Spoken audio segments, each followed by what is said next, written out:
Welcome to Conversations with Toy, a blogcast tackling life one episode at a time. This is the time to air out life's craziest moments. This space is all about speaking about life's hang-ups and ways in which we can leave better than when we started. Topics are all about ways we can find space to be better in life, love, mental space, and health.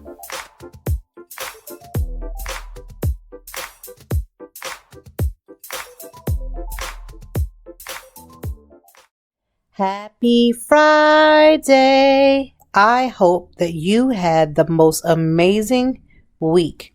And if you're living in the colder areas like I am in Philadelphia, that you stay or will continue to stay warm. If this is your first time tuning into Conversations with Toy, please don't let it be your last. We welcome you with open arms, or I should say, I welcome you with open arms, and I hope that you find something that you need. Here on this podcast, we talk about things like mental health. We talk about wellness. We talk about the things that are happening in these internet streets and just about anything in between. The reason for this podcast was simply birthed out of the ability to use my voice as a help to someone else. There are so many times that we're going through so many different things, and so many people are so scared to speak up about certain conversations, whether they feel that it's taboo or not. But at this podcast, we try to talk about it all because there's going to be some help. Sometimes we laugh, sometimes we cry, and sometimes we get frustrated, but that is just how life works. Welcome, welcome, welcome. With that being said, I am not a fan of the cold. Honestly, never have been. I cannot stand it. Between my seasonal depression, which I've been very open about, and if you deal with that, you understand the second that the seasons go practically from, I guess, more summer to fall vibes, and then God forbid the winter, my emotions, my thought processes, they begin to shift and they begin to change.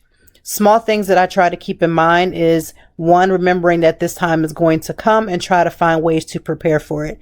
I use things like light therapy to help with that, especially on days when it's like rainy or dreary, or just the fact that, you don't get out as much, you don't get enough vitamin D, you don't do all those things, right? And so I try to do my best to get some sun and get outside, even with the cold, although I cannot stand it. Now, why don't I like the cold? Simply put, it's cold. Like, I'm the type of person that would rather be hot than be cold. And I know people vary and some people change about how they may feel, but for me, I prefer warmth. I like to layer because I want to be warm. I am the person that when it is 100 degrees outside in the summertime, I'm outside in my glory because I love heat. But once I'm cold, the shifting of the mindset it goes along with that. So for all of my other Codies that are out here and you feel the same way, you are not alone. For all you that love to ski and do all those winter things, God bless you. God bless your bones. That is not I am okay. I was supposed to go skiing a couple of years ago, and that's when I found out I was pregnant with my second son. So all of my friends, it was like a group of 4 of us from college, and while they were out skiing, almost breaking their necks, I was inside the ski lodge getting all kinds of facials and massages and all kind of stuff. So if I never go back to the ski slopes and actually ski, I'm going to be all right, because me and the cold, we just don't get along. But besides the cold of this week, because when I tell you it literally dropped. Last week we were in 70, 75, 77, unseasonably warm for this time of year. And now we're in the 40s. I don't like it. I just don't like it. And it is what it is. But I wanted to talk about a special event that took place. I talked about it briefly last week's episode where we were talking about accountability and responsibility. If you didn't listen to that episode, go back and listen to it. It's harder to out somebody when they don't want to accept their responsibility or take accountability. And there is a difference between the two, so go back and listen to that episode. But I alluded to the fact that I would be celebrating my blog, and my blog is toytime.org. So that's TOITIME.org. I have been blogging for 8 years, and at the 8-year time, I never did any type of huge celebration. Now I've done giveaways for the blog. My family and I, we all celebrate. My husband, we go out for dinner and we do the whole celebration because in our house, we like to celebrate people's wins. Whether big or small, no matter what it is, in our house, we try to celebrate every last person in this home in some type of way. And so my husband was like, you really should just consider doing an event. And I was like, I don't know about all that. Well, in the midst of planning this event, I got sick and I didn't have COVID. And as you heard, I think the last week my voice was better, but the week before and in the week before that, for those 2 to 3 weeks, I was really sick. And so the planning process was still happening, but it wasn't happening with me being as involved with it. And so thank God, I had the event at the Mushaloo here, which is under the Fearless Restaurant brand. And they did the bigger legwork for me. Thank the Lord. Because when I got sick, I couldn't even get my thoughts together. And my kids call me Dory. Now, if you don't know who Dory is from Finding Nemo, the fish, the blue fish, I believe. I think she was blue. And Dory was played by Ellen DeGeneres, her voiceover. And Dory couldn't remember something from one second to the other. Well, my kids and my husband, they all call me Dory. Well, I get called that because you could tell me something, and if I don't write it down, I will walk away and forget it, right? I just will literally walk away and forget. And so during this process, there were a few people that I just did not include into the guest list because it wasn't personal. Like, I just didn't remember and I didn't write the list down. It was a list. It was a thing, right? And so, I contacted them and just apologized and, all those things. But with me and Dory, like, I'm a Dory person. Like, it's hard. And so I've actually been very concerned about that because I know how much dementia and Alzheimer's and things run. So I've been working with my family doctor to find ways to be sure that I don't get it. Like, I can't stop it from happening if it happens, but just making sure that some of the red flags that happen when you're kind of younger and you don't pay attention until you're already older, we're working on that to make sure that that doesn't become my reality. But I am very much don't remember a lot of things. I can't remember things unless I write them down. I have to write them down multiple times, which is another reason why I have a planner, because I need to write it down. I will put it in my phone as an alert, but sometimes our phones don't act right. Stuff gets moved from one space to another. The alarm doesn't come on. It doesn't, ignite it. So for me, I have to write it down multiple times. So that is the story behind that. But for the actual Blogiversary, and I do call it a Blogiversary, we had a great dinner, some amazing food at the Mushaloo, which is here located in Philadelphia. They had about 9 or 10 different options that I selected. It was beautiful. They had a private room that was kind of roped off for us. That was beautiful. I had a drink that I called Bloggers Gonna Blog, and that was a pink Cosmo. It tasted more like a lemonade. It was just a very sweet, not overly sweet, but very, sweetish drink.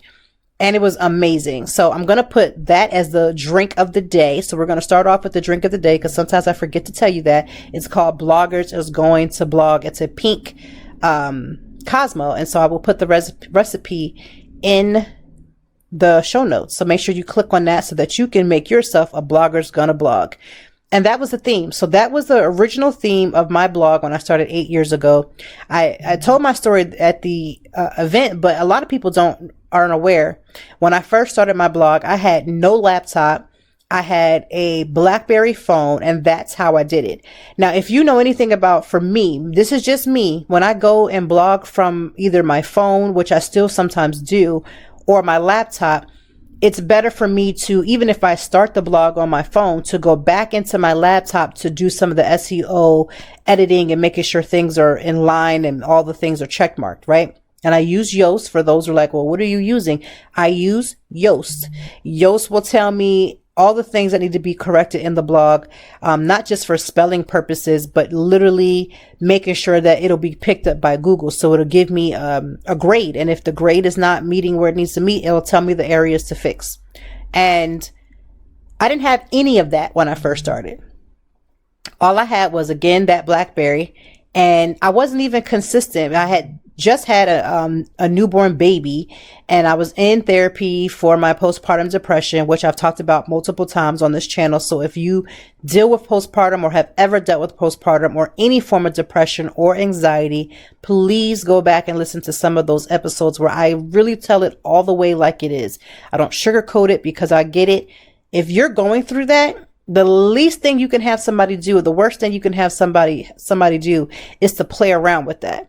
So I'm very raw and real when it comes to my experience. And again, my experience may not mirror yours, but if you've been through it, if you know, unfortunately, you know. And so that's how I started the blog. My therapist was like, you really should go into writing. And I was telling her how much I love just writing things out. I just love writing. And so that's how the blog started. Not consistent. Had no knowledge of a lot of different things that I have more knowledge of now. I had no resources, to be honest with you. It was very limited resources. And so I was just grateful for the years as they've gone past that I've just learned so much about myself in this process.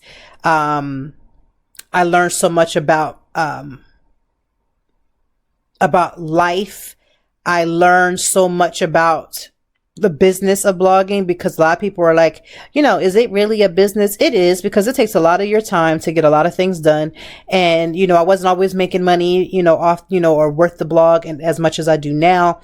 And so again, there was a lot of learning curve, and it was just beautiful to see, the people that came out. It was raining, cold and raining the night of this event, and just having people come out and venture out in the cold, to come and just bring their presence, not present, that you give something. I'm talking about having their body there, having them, participate, having them celebrate, enjoying the food, enjoying the drinks, having different groups of my friends, from bloggers, some influencers, a PR was there. We had, my personal family. So my children were there, and I specifically had them there because it is important for me as a mother, for them to see the work that I put in and also be able to celebrate the wins.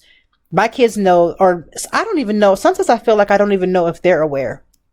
There are so many times when my kids will go to bed and I am still up in the middle of the night getting blogs together, typing and editing, or editing the podcast, or, working on a campaign. Or one time I had a meeting that was like at 10 o'clock at night because the person was on a different time zone. And a lot of that is a lot of behind the scenes work, and oftentimes I often wonder, like, do they ever see that? Because it's fun when they can come to an event, right?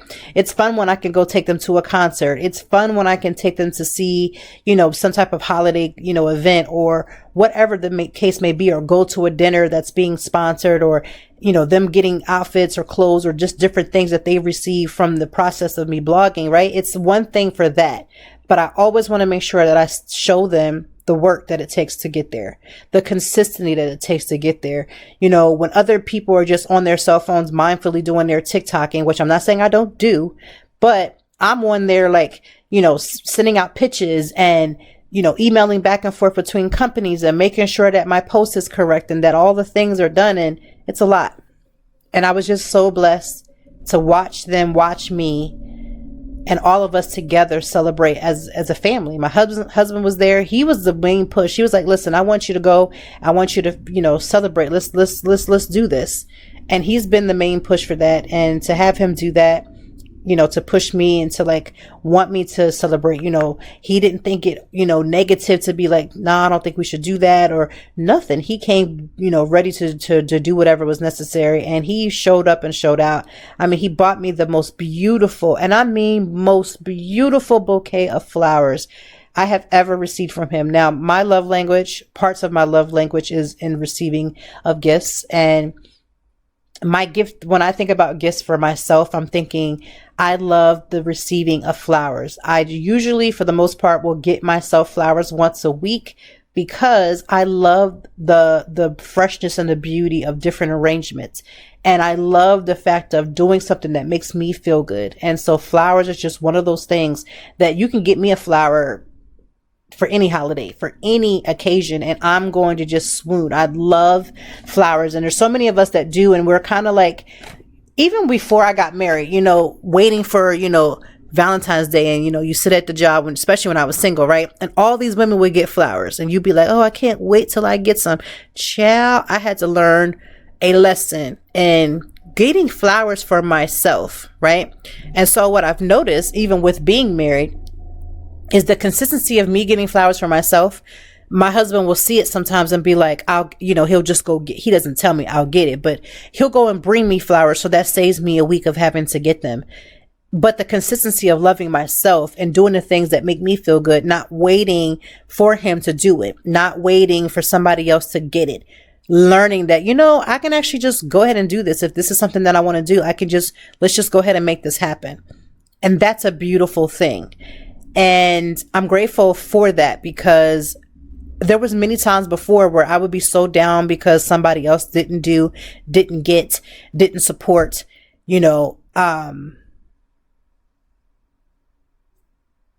and now I'm able to say, you know what? I can do this.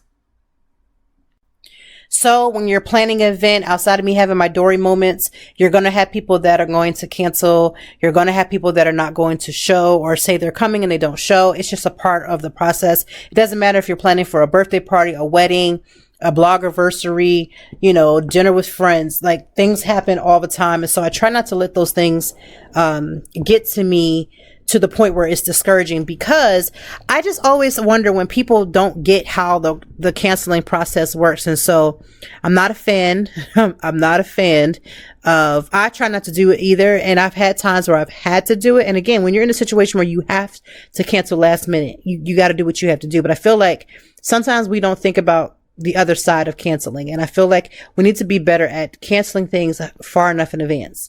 You're not going to be able to do something, don't RSVP. If you know that you are not going to be able to do it, just cancel ahead of time. So, again, every time you have anything, you're going to have that. But overall, it didn't stop anything from happening. We enjoyed so much amazing food. We enjoyed the good company. It was just a beautiful time. So grateful and thankful for everybody who could be there. For those who I again did not invite, just because it just crossed my mind. It didn't cross my mind, and I apologize profusely for it, but we just had a great time, and it was just beautiful to do that. But I do want to talk about a specific story that I did see online, and it's a tragic story. Okay. And this is going to tie in with some of the things that we have been talking about lately when we're talking about relationships with people. And I think her name is Shanquella Robinson. And I hope I'm not saying her name incorrectly, but she was beaten to death while she was in Cabo in Mexico with her quote unquote friends. I say quote unquote friends. Let me just tell you this. This is why I have made a very clear determination that I am not doing any more friends, trips, anything where I feel like I'm going to be miserable. And let me just tell you why. And then we're going to get into Shanquella's story. When you go with people that do not do or have the same alignment with you in how you travel, it makes and breaks the trip. I am not about to spend any more of my money, and I mean that to the bottom of my soul, that I am not spending any more money with people that I know for a fact I'm going to be miserable. How do I define miserable on a trip? You can be with the devil himself and have a good time anywhere, right? So yes, you can be with people who don't really align, and you can have a good time and make the best quote unquote out of the situation. You are absolutely 1000% correct. However, when you go to spend your coin and spend your money, and you're in a situation with your friends, whether they're your friends or quote unquote friends, and you got people doing stuff that don't make sense on a trip. You want to go do fun stuff. They want to sit back at the hotel. You want to go out to eat. They want to sit and cook. Listen, I'm going to tell you right now, I'm not ever going on vacation. I don't care if it's for a weekend, a staycation, or whatever the case may be. The second you don't, it gets labeled as a vacation. I'm not going on anybody's vacation cooking. There is no value in that for me, right? I think I had got asked to go to something, and they were just like, well, to save money, we can cook our meals. God bless you and all your efforts. I know that's probably going to sound bougie. Hearing that, it's going to sound ignorant. It's going to sound rude. But let me break this down to you. I am a wife and a mother of three growing children. Okay. My two older kids are already towering me. Okay. So with that means they love to eat. With that means I am meal prepping, cooking food every single day.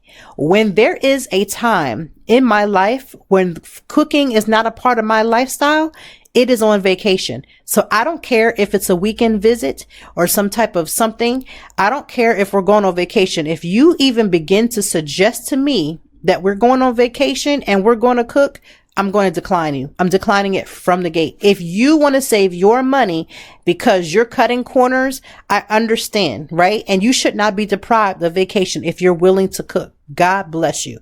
But if I go on vacation with you and you're talking at I'm going to cook and we can cook 3 meals and save money, I'm going to peacefully decline. I am going to peacefully decline because that is not a vacation for me. I cook every single day. That is not a vacation. When I go on vacation, I want to eat good food. I want to try something different. I want to go out and I want to experience the city or wherever we're at. It is a thing and I am not letting go of that, right?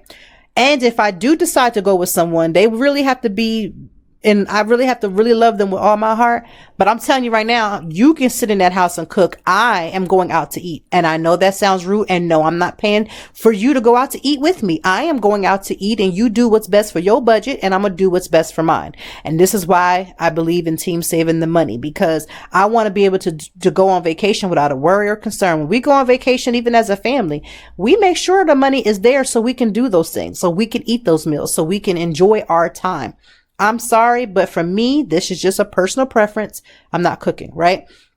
So going with whom you can align with matters. Now, this young lady, I don't know her story. What I mean by that is I don't know what happened prior to, and nobody really knows what happened in that room, but the video of it is absolutely hard to watch.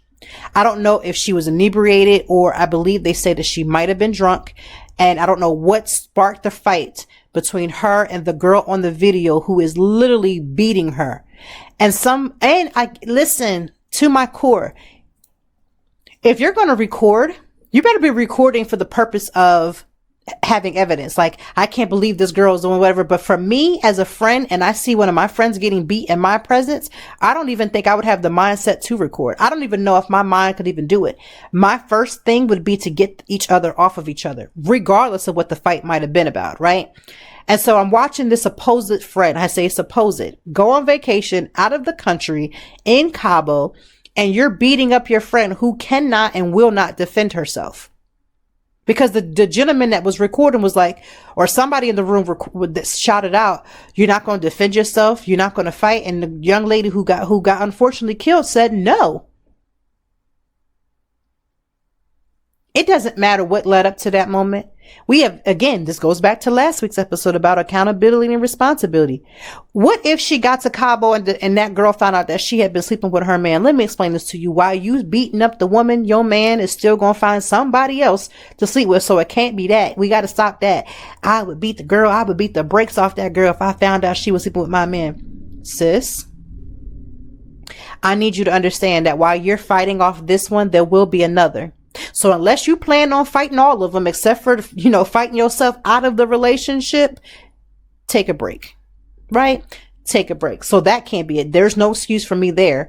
It could have been a situation where somebody took money. Listen, people and money and friendships don't mix all the time. I get it. Trust me, have I ever been in a situation where I wanted to fight somebody over $1? If you asked a 20-year-old toy, that would have been absolutely. But I probably wouldn't have necessarily gone through it unless I felt like I was in danger, like, you know what I mean? Protecting myself.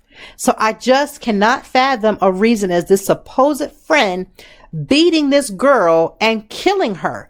This woman, she died from, I believe, a broken spine and a broken neck. So you beat this child so bad that you broke her neck and you broke her spine. But when her mother called these supposed friends, they gave the answer of, oh, she was so drunk and basically died of alcohol poisoning. Now, let me just say, I love a good cocktail. I love a good drink. And in my college days, I drank a whole lot of alcohol, and I couldn't even lie about that, because if cell phones was deep as they was back then, and if social media was as deep as it was back then, we would have the evidence to prove it. You would have the evidence of the drunken nights. You would have the evidence of not knowing where the heck I was at, and the whole quote unquote blacking out. All those things would exist.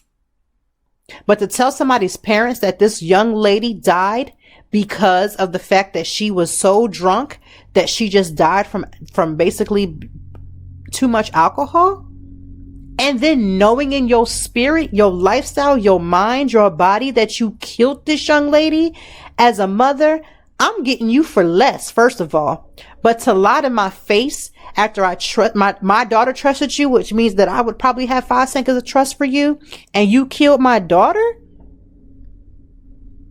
And you lied to me about how her last moments were to be? And think about that. Whatever happened, happened, but her last moments were spent in pain. You can't break somebody's neck and back and they just be good. Like, that is a lot of pain. That girl was getting punched on the video in the head and all kind of carrying on. But let me tell you about Black Twitter. If you know nothing about Black Twitter, it's Twitter, but it's another level. If you go to that video, not only did people will find out what they got to find out.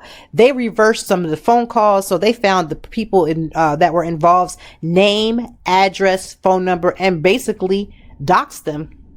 They doxed all their personal information. At this point, I think the phone numbers are supposedly don't even work anymore because people had to get new numbers or whatever the case may be. But they doxed the hell out of them, which is unsafe. I'm not suggesting that it should happen. I'm just telling you that it did. But they lied and told that mother that her daughter died because she had been drinking too much. And come on now, when you take a trip with your friends, you're going to be drinking. Like, unless you're the type of person who don't drink, fine. But for the rest of everybody else who do, yes, you are going to find yourself drinking and having lots to drink when you're on vacation in another country. It makes sense. So it's horrible. It was horrible to even watch that video. It's horrible to even read the details of the story. You know, this young lady was with friends, and I use that term very loosely. Again, everybody is saying the same thing. Watch who you are friends with.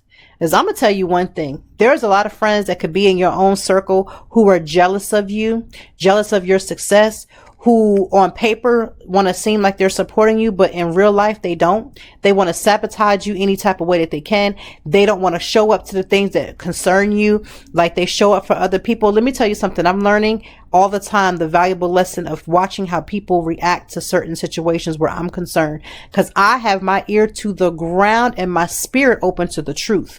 And sometimes that truth is not pretty. It will reveal people and how they really feel. Because when things happen for other people and you see them respond in a certain situation, but when your name gets called and your name gets brought into it, and then they kind of back off, if that is not a tell, I need you to pay attention and keep your ears to the ground and your spirit open to receive. Sometimes our friends and some of the things the people that we're around be telling us exactly what they feel. They tell us exactly where they are with us, and we ignore it because we want to give people the benefit of the doubt. Let me explain something to you. When you start to recognize that people aren't as supportive and they're not clapping with you, they're just kind of looking and just sitting there kind of observing and kind of being jealous and having all those different things, be watchful. Be very much watchful. And I say that with all sincerity because the biggest thing that you can ever find is to put your trust in a friend and then discover that it's not really, they're not who they really say they are.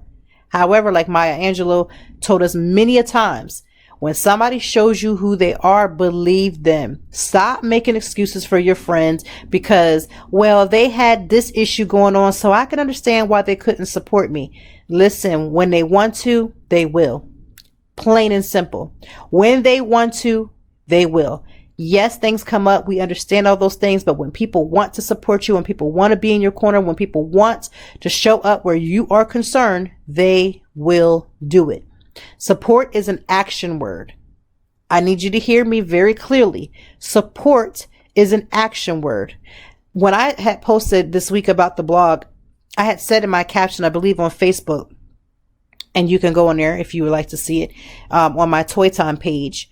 And on there, I was just talking about, thank you to the people who simply share an article. Do you know this? People don't get, like, there are people that say, well, I can't afford to put money into your business. I get that. We all got bills. We all got lives. We all have livelihoods. You may not be able to donate money into my business, but you can if you would like to, right? You can go right on the blog and there's a place for you to put, it's called Few Cents, and you can add your donation and then it'll be well received, right? You can do that, but there's something you can do that you can support my business. Share an article to support my business, right? Engage with the content. If you see something on Facebook, make a comment. You see something on Instagram, make a comment. Share it in your stories. You don't have to share it on your main page. Share it in your stories. It's simple, right? Simple things that people can do. And it'd be free 99. I'm gonna tell you one thing. If you won't do something that is free, you won't do it when it costs you something either. Let me repeat that. If you can't do something that is free, you can't do it when it costs you something. And I have learned, I believe I was listening to another podcast. I don't even remember which one it was, but the person was just like, well, I don't agree. I don't support people's content because I feel like it's not, it's not up to par. I don't really feel like it's doing anything. Let's just say that's the case, because I don't share everybody's stuff either if I don't feel like it's whatever. But support goes back and forth. It goes both ways. And so if you're not sharing something, if you're not doing those things, that's fine. But we also have to come to the realization that you may not like the person that's putting the content out. So acknowledge that. I feel like sometimes we are not as honest. And so we want to have the look of, I really do support. I do support, but you really don't. And you don't because you don't agree, and you don't support because you don't like. Totally okay. But back to her story with friendships. You got to be very careful who you have around you. Who you have around you.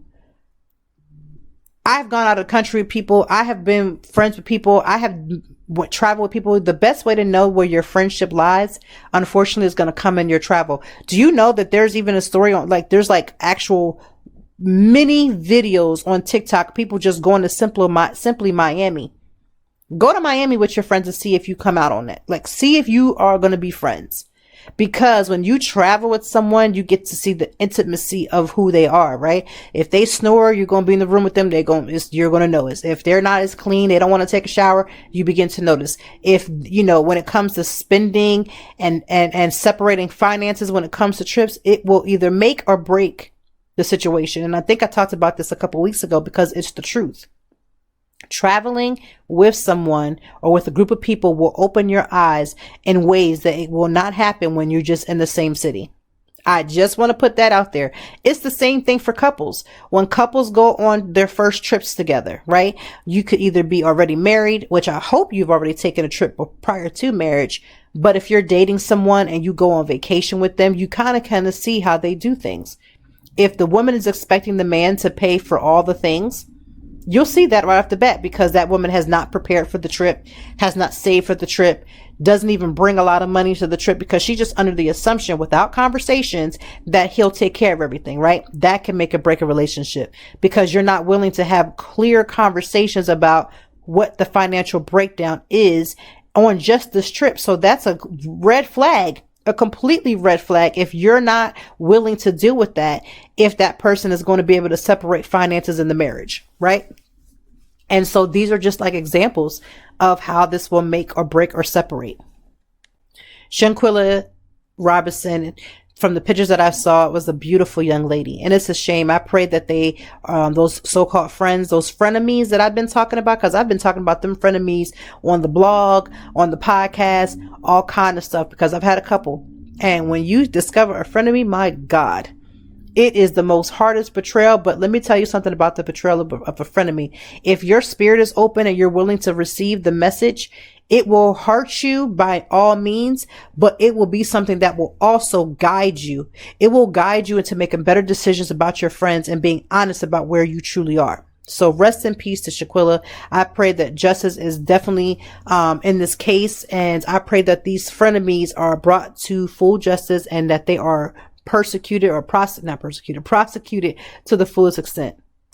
All right. So another topic that I saw on the internet this week was that there was a teacher who decided to film content for her OnlyFans account. But the kicker is that she filmed this information or this video, this content inside of her classroom, her and her husband. Now, be very clear. I am not against anybody making coin. And if somebody wants to subscribe to whatever is on OnlyFans, this is not my lifestyle. That is not something that I'm, interested in doing, but I'm not going to knock the next person who wants to do so. So I don't have any issues of like, ew, that's gross, that's wrong, that's demeaning, because it is what it is. There's people making money off of OnlyFans by just showing their feet. So listen, that's between them and Jesus, however that may go down. So what I say by that is she's now gotten fired, or her and the husband got fired from their job. And her reason is that she was using the OnlyFans to supplement her job because she wasn't getting paid that much, because we know teachers are not paid that much. Now, the argument should be that yes, we should absolutely, without any hesitation, pay our teachers more. We absolutely should. No doubt about it. However, how in the actual world do you make the argument that you're going to film this sexual content inside of your classroom? Like, now I work from home, so there's nothing wrong with that. I can film whatever I choose to. But when I used to work in an office, I can't go to my office and say, well, they're not paying me enough, so I'm going to go and film this content in here, and they just going to have to do with it, because if they paid me more, I wouldn't have to film the content. I'm a content creator. Content can be made in all kinds of locations, but what's appropriate? You got to ask yourself what is actually appropriate to be making or to happen when you are in different spaces, right? That is the question. So do I agree with her OnlyFans account? I don't have an agreement or disagreement in my body about it. I say do whatever you need to do. If that's what you want to do, just do what you got to do. However, we cannot make the argument that just because teachers are not paid enough, that it gave her the green light to record sexual content inside of a classroom, right? And we all know that with jobs, no matter what they are, there is a code of conduct. You cannot do what you want to do at a job and say, well, oh, well. That's like, for instance, I used to work at a job and they were supposed to be supplying. It wasn't something they had to do, but they didn't supply. Like, let's say they supplied snacks or lunch or something for the day. So what I'm going to say is like, okay, well, they didn't supply lunch today, so now I'm going to go and tip over all the laptops and the computers and the thing because I didn't get whatever, or I'm going to steal some of the laptops and sell it because, I couldn't eat lunch, so now I'm going to have lunch for a whole couple of months. Like, content creation can happen anywhere. I create content just about any and everywhere. Sometimes I post it, sometimes I don't. I kind of keep folders in my phone so I can pull from certain things when a certain time comes around or whatever the case may be. But your location for content matters. I can't take my kids to a bar and say we're having a family outing and then create that content at a bar, like an actual bar that's for adults, and say, well, I'm creating content and, my kids didn't drink, because it looks inappropriate. Same thing with her. It looks inappropriate for you to be recording this inside of your classroom, obviously after hours, I pray, and then saying, well, it's because I didn't get paid enough at my job. There's 1,001 people that don't get paid enough at their job. They can't go making content at their job just because. And so since we are, about a little less than a week away from Thanksgiving, how is everybody feeling about that? And I ask that because Thanksgiving has its ups and downs. Now, if you know anything about this podcast, I will always give, of course, the Thanksgiving recap. But since we're going into the Thanksgiving weekend, there's a couple of things that I just want to say. Please check that you may need to take out your turkey pretty much now, right? Look at the weight, look at all the things and see, but you may want to start taking out your turkey, placing in your refrigerator so that it can begin the thaw process. I don't understand why you think, or some people think that their turkey doesn't need to be thawed out. And so what they'll do is the night before or Tuesday before, they try to put it in water and pray that it thaws out. The proper way to unthaw a turkey would be to place it in the refrigerator for a few days. And again, this may need to happen now, meaning if you are hearing this podcast is Friday. I need you to go ahead and take your turkey out now. And there are so many videos, tutorials on how to properly clean a turkey, how to do the bare bone basics of seasoning a turkey, the bare bone basics of how to cook a turkey. But I will say this, if you are not equipped, have not done it before, do not know how to fry a turkey, I would assume that Thanksgiving may not be the time to practice that, because contrary to what people may think, the holidays is one of the most toughest time for injuries and sickness. So I would not want you to burn your house down, cause infliction and pain to yourself because you don't know how to properly fry your turkey. So this may be a chance to maybe lay low on frying the turkey, or maybe practice, maybe this weekend and do a little test run with the chicken. Okay. Whatever the case may be, I'm going to need you to be thoroughly ready for the holidays. I am going to be making the traditional holiday meal for my family. I will also have a vegan option for myself. And we're just going to enjoy a low-key day. And what do I mean by low-key day? I highly doubt we're going to have anybody over. To be honest with you, just have our family over and call friends and family that day and check in with everybody. But just have a low-key holiday weekend. I have some other plans that I have going on that weekend of the Thanksgiving weekend, but that's about it. And the stress of making sure that you have everything may start in getting and gathering your items as early as possible. So for us, we are going to probably do all of our shopping today, getting as much as we can done today so that we are already prepared and ready to go, because I hate going to the grocery store the day before or the night before Thanksgiving, because it is a madhouse. Even if I try my best, I will buy extra milk, extra sticks of butter. I will buy extra with anything just to make sure I have more than enough so I don't have to go to the store. Now, every now and again, that does happen. You will forget something, but try your best to gather all the things that you could possibly need. Please make a list.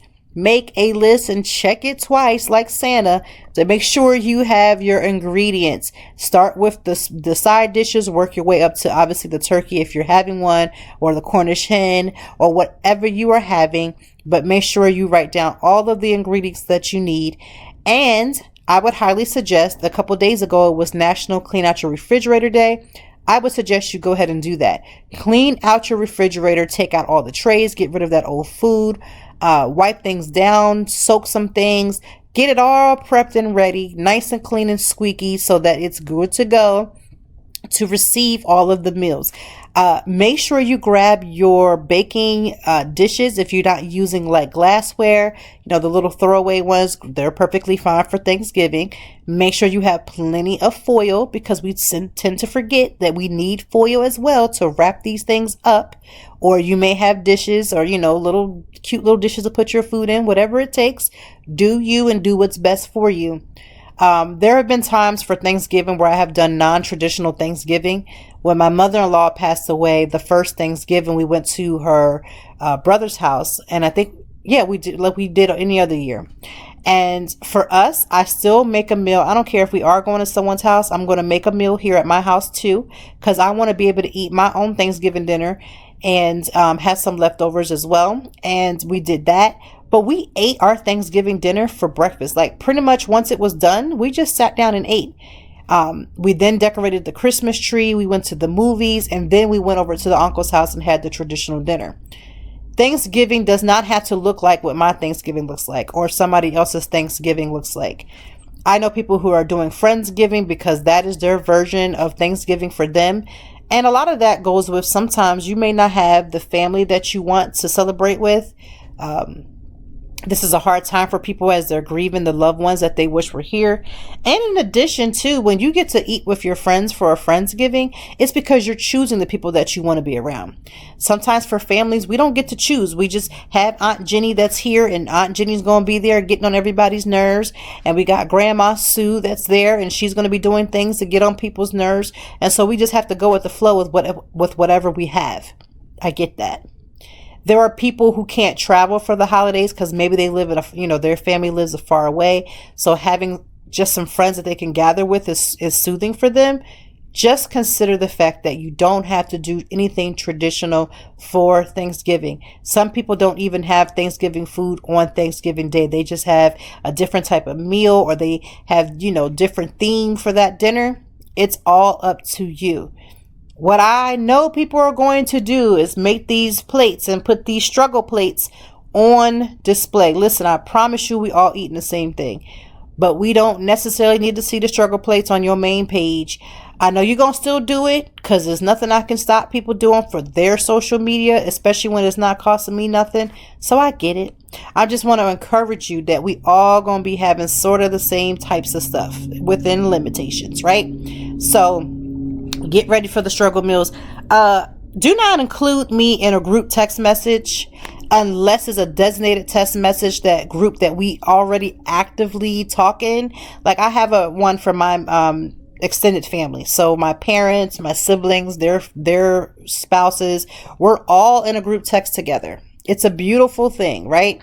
But we also genuinely use that outside of Thanksgiving.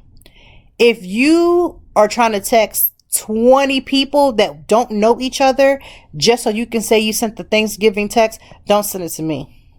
Don't send it to me. I can't stand having other people in these group texts that don't know who I am. I don't know who they are. My phone number is out there floating around in this group text. So everybody's got to say, well, who is this? Who is this? Who is this? Who is that? Not me. It's not me. Please do not include me in a group text message that we do not already have established. It is the most frustrating thing for Thanksgiving, right? And please know some of the do's and don'ts for Thanksgiving. If you are going to someone's house, even if it's a family member, please bring a hostess gift. That could be a bottle of wine, right? Or if they're asking you to bring a dish or dessert, please do so. I genuinely try to bring like a bottle of wine, or if they don't drink, some type of sparkling cider or something. There's even wines that don't have alcohol in them, but they look just as beautiful as a bottle of wine. Grab it. Take it as a hostess gift. It's a saying thank you for having me and my family here to celebrate the holidays with you. And then whatever else that they've asked you to bring, go ahead and adhere to that. If they've asked you to bring a side dish and you don't bring one, stop going to people's houses without it. I come in squad deep. My family is a family of 5. My husband and I and my 3 children. I would try my best to not go to somebody's house without a proper dish. With my parents, even for Christmas, we go to my parents' house usually, and I try to bring food over to their house, and that's my mom and daddy. Like, I could go in their house and they could have cooked all the food and I would have needed to bring not one thing. But because I came with my 5 people, I'm coming with items, right? I'm coming with things. Now, I may not bring them a hostess gift because usually when I come for Christmas, I'm bringing actual Christmas gifts, but you get the point.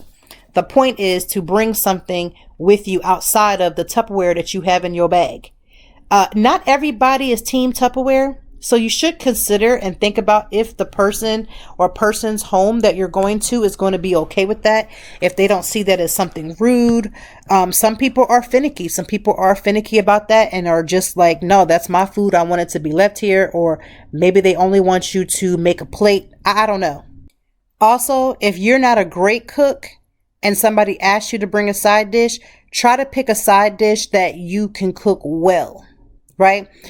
This is not the time for you to bring the macaroni and cheese, and macaroni and cheese is not your ministry because you want to practice. You've had all year from last Thanksgiving to this Thanksgiving to practice your mac and cheese. You have had time to fail at it. You have had time to critique it. You've had time to fix it. You have had time for all the things. And I'm going to need you to not practice on actual Thanksgiving Day for major dishes. If you want to practice on the greens, which are certain families, like my down south family, you couldn't play that with. But certain families, greens may not be their thing. So they really are not that. They don't really know no better. So it's not a big deal. But mac and cheese is one of those main staples you don't want to play with.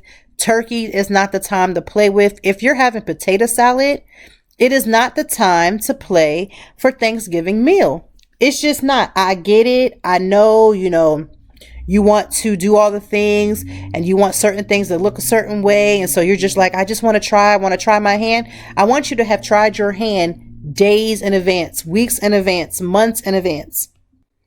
Also, if you have children and you're taking them to someone else's house, you got to do like the old school parents used to do us when we go to other people's homes. For one, I don't do the whole letting your kids out of my sight too long. They're in the basement type thing and you're upstairs in the regular room. I'm not a fan of it. Now, I will say the reason why I'm not a fan of it is because there's plenty of things that could happen or have happened to me or around me that I've been a witness to or seen where parents are just so oblivious to anything and they're just so gung-ho on having adult conversation that they don't check in with their kids. And we ain't playing house. Like, we're not doing any of that. Be mindful of your children. And when you're going to other people's houses, I get that Uncle John, he seems like a cool cat and Aunt Sue seems like a good woman. And so her kids are not problematic or everything is on everything, but be aware of your children. Please do not drink so much to the point where you don't remember your kids are there or to the point where you're not in tune to them. Be watchful, be mindful. That's not just because of, you have to have had something happen to you to feel that way. If you are about protecting your children, you should feel that way regardless, right? There are some of us who have dealt with the trauma of certain things, so we're more inclined to think like that. And then there's just some of us who should just think like that, period. Make sure that your children have the talk about respecting other people's spaces when they come to other people's homes, because nobody wants to invite the kids that don't know how to act right. The kids that are running around the home, breaking other people's things, being rude to the hostess or the hostess kids, or vice versa, because sometimes you can go to other people's houses and they guess is the one that's acting up and could be problematic. I've had that happen. And you got to be aware. And again, be aware of your children, their space, so that everybody can have a good time. If you're asked to dress up and you're choosing to go over someone's house that is dressing up, then I would guess you would need to be doing that. In my house, when we have Thanksgiving dinner, there are years where I've done the whole matching shirts. That's usually when we're going to the uncle's house or something like that. But when we're in our own house for Thanksgiving, we are team comfortable, right? We get cleaned up, we do all those things, but it's like team with your sweatpants on, because this is the day where the Lord has made, and we're going to be rejoicing and eating this food. We're going to have our big sweatpants on so we can make room for all the food. I'm not counting calories on Thanksgiving Day. I may or may not even work out. Sometimes I do, sometimes I don't. There's been plenty of times where I have worked out, maybe the morning of while the turkey is baking or something. But decide. Honestly, make a decision about what it is that you want to be wearing. If you want to be comfortable, because like I said, for my home, we are team wear your sweatpants. We are teamed be comfortable, all of those different things. So just keep that in mind, because that's important. So whatever you choose, traditional, non-traditional, going to someone else's home, traveling for the holidays, be safe, be safe, be safe. Y'all know the cops are going to be out. Y'all know if you're going to be on those roads, the police are going to be out trying to make their quota. Don't let it be you. And then we also go into, with Thanksgiving, the after holiday shopping. Grateful for some of these companies like Target and some of these other ones who are closed for Thanksgiving Day. Now, if you've ever worked in retail, you know how hard it is for an actual Thanksgiving holiday for you to actually live and actually have a moment to breathe. I worked retail when I was younger, and even when I was in college or after college, that first year coming home from school, you got to work multiple jobs to make sure your stuff is together. But when you single, child, I was out here trying to hustle. And one of the things I used to dislike about working for retail was that on Thanksgiving Day, because there were so many shopping, sales that were going on that actual day, it would be like, I knew families that would get together and have dinner at 2 just so they can get in the car as a family and go shopping by 6. That is a whole lot of foolishness to me. And I'm grateful that a lot of companies are not doing that. But for the ones that are, it's like you don't even get a chance to, have itis. Like, I like to get a good case of the itis. If you don't know what the itis is, that is after you have eaten your food and all of a sudden your spirit and your body is like, let's go to sleep. So you may be on the couch sleeping like somebody, like you ain't slept in a month of Sundays because you have eaten some good food and your belly is nice and full. Last year, we had the serious case of itis. It was so bad. Like, my kids were like, okay, it's time to get up and make, cut the pie. And I was like, okay, let's get up and get cleaned up and, let's eat this pie. But, the itis is something serious. So you don't even get a case of the itis because you have to get into your work clothes to get ready to get on these roads so you can get parking in order for you to be ready for the retail holiday. So I don't envy anybody that's working in retail. I'm just going to send prayers your way that you guys have an amazing season, and hopefully the company makes enough money so that they can keep on as many people, because some people are seasonal workers, and then there are some where they'll cut the seasonal workers and the people were there before them too. Whatever the case may be, Black Friday as it is for next Friday will be crazy. I haven't decided if I'm going to go out for Black Friday. Normally, I would say I don't go out for Black Friday. However, I try to do my best to do a couple little things. And then also for Shop Small Saturday, which will happen next week, or get ready for Cyber Monday, which is usually the Monday after Black Friday sales. And I try to be ready, coins in hand and ready to get as many deals as I possibly can, because when I do my shopping, I try to get it all done at one time, especially when it comes to the kids or any kids that I'm buying for. I try to get everything at one time, because the more you get at one time, sometimes them savings can stack up. And so I'm trying to get as much as I can for my money, for my buck. And that's what I'm going to be probably doing this year. And so we'll just see how that goes. But as you're preparing for your Thanksgiving, make your menu, get your list together, check them twice, get ready for the holidays. If the holidays stress you, and I mean that with all sincerity, like, all the jokes about itis is one thing, but when I tell you, when it comes to getting ready for the holidays, the stress of the holidays, please find another way instead of putting yourself in a situation where you're around people who do not mean you well. I love family, but I have said it many a times. There have been years that I had to take a break from going over to the family functions, from doing the whole holiday thing, from just separating myself to get myself together. And when you're mentally not able to deal with certain people with the same stuff that happens every year, with the same stories and the same drama, don't.